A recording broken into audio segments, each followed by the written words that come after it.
First paragraph पढ़ लो तुम। बाबू government की बहुत पुरानी स्कीम है। ठीक है जी। बोलने के लिए तो बाबू आपको दिखाई भी दे रहा होगा, शॉर्टकट में लोग बोलते हैं मनरेगा। एक्चुअली में बेटा है एमजी नरेगा, मतलब Mahatma Gandhi National Rural Employment Guarantee Act 2005। बेटा ये स्कीम रूरल एरियाज में चलाई जाती है, हर रूरल एरिया में नहीं चलाई जाती, बस रूरल एरिया में चलाई जाती है। और बेटा ये गारंटी देती है 100 डेज की वेज एम्प्लॉयमेंट सभी उन लोगों को बेटा जो बिलो पॉवर्टी लाइन काम कर रहे हैं। आपको लगता है मुझे काम की जरूरत है तो आप उस विलेज में रिपोर्ट कर सकते हैं जहाँ ये स्कीम चल रही है। होता क्या है बेटा, गवर्नमेंट मेनली कंस्ट्रक्शन वर्क लेती है बेटा पर्सन से, जो भी बिलो पॉवर्टी लाइन है उनके पास कोई काम नहीं है, अनएम्प्लॉयड है। सरकार कहती है साल में 100 दिन की तो नौकरी मैं दे दूंगी तेरे को, ऐसा minimum wage labour. Minimum wage labour government की जो भी डिसाइडेड है 500 या 600 उतने पक्का मिलेंगे ही मिलेंगे, और 100 दिन काम मिलेगा ही मिलेगा। यानी कि साल भर के 50 से 60 हज़ार रुपए कमा पक्का लोगे।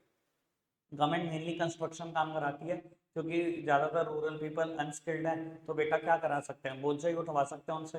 किसी सरकारी जगह पर आप क्या कर रहे हो बेटा, सरकारी स्कूल कंस्ट्रक्ट कर रहे हो, जिनको भी नौकरी की जरूरत है आ जाओ बेटा वहां पर। सरकार बोझा उठवाएगी, मजदूर की तरह काम कराएगी, थोड़ा सा स्किल है मिस्त्री की तरह काम करा देगी। ज्यादातर काम कंस्ट्रक्शन का ही है, रियल एस्टेट में ही काम है। एक तो गवर्नमेंट की ये स्कीम है, ठीक है जी। एम्प्लॉयमेंट ऐसे जनरेट करती है सरकार। अब अगली बात बड़े काम की है, पढ़ना।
आगे बढ़ो।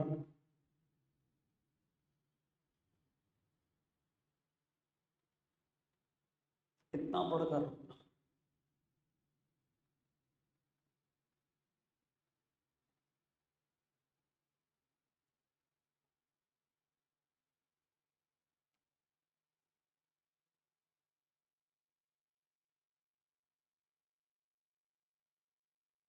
यहाँ तक पढ़ा बेटा।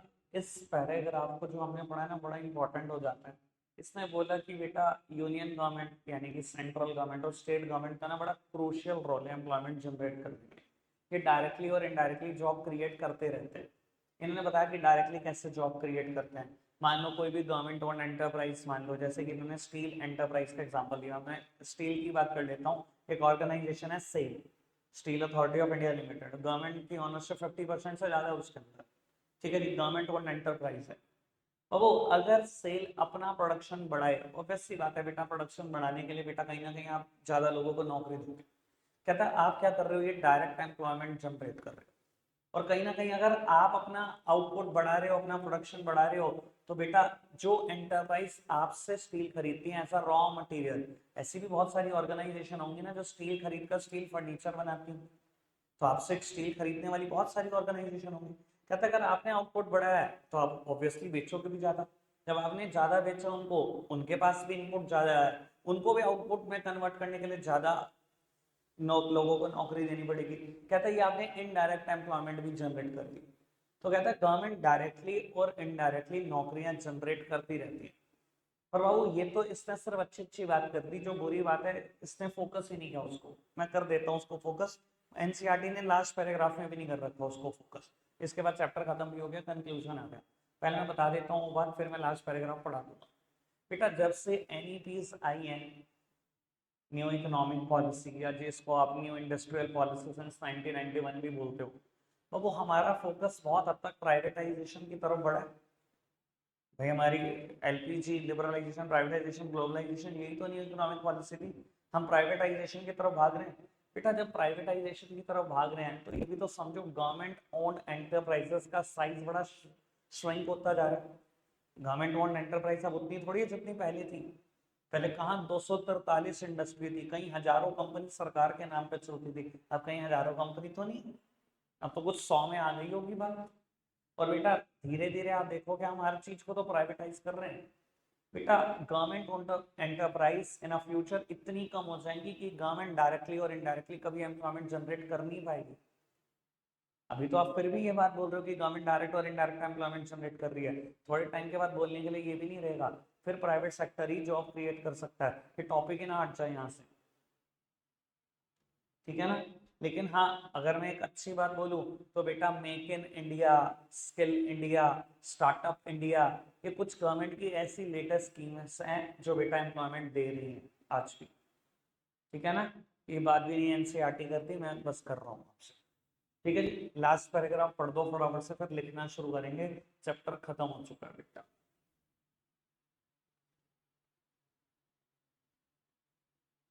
लिखना शुरू करो फटाफट से, नया टॉपिक, टाइप्स ऑफ अनएम्प्लॉयमेंट।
एक मिनट।